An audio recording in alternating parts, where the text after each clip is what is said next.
Кои комунални проблеми ги мачат граѓаните на Штип? Дел од нивните проблеми тие кажаа во јавувањето во емисијата Што мисли народот. За едни, клучен проблем е канализацијата. Јавуваме со железничка. Од железничка, добро?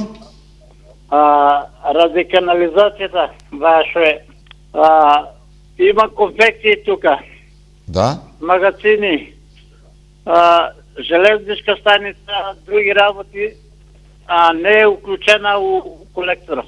За други, проблем е сообраќајот во општината. И најосновното нека го направи градоначалникот што обеќал катните гражи,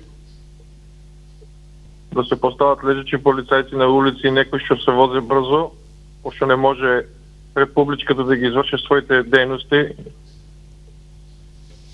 околу таа брза вожна и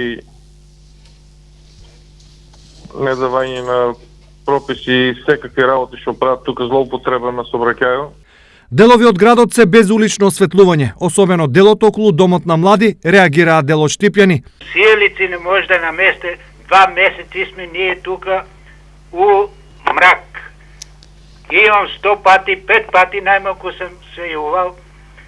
Вамо никој не се јавуват за да дојдат да и наместат сијалици. На одделни локации проблем се неисечените дрвја. Се јавуваме од населје. Населје. Добро?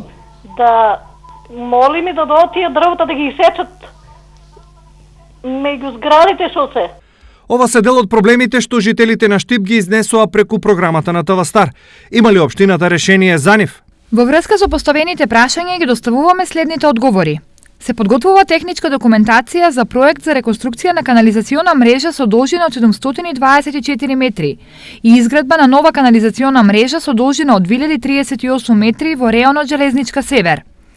Јавното предпријатие ИСАР ги врши тековните активности редовно, а во посочениот реон ќе биде извршена санитарна техничка сеча. Во текот на наредните 2 дена проблемот со уличното осветлување во областа на Дом на млади ќе биде саниран. Општина Штип организираше дебата за сообраќајни решенија. Согласно заклучоците од истата, во делот на решавање на проблемите во сообраќајот е обезбедување нови паркинг места во градот и обезбедување решение за сообраќајот соодветно реоните во градот. Стои во писмениот одговор од општина Штип.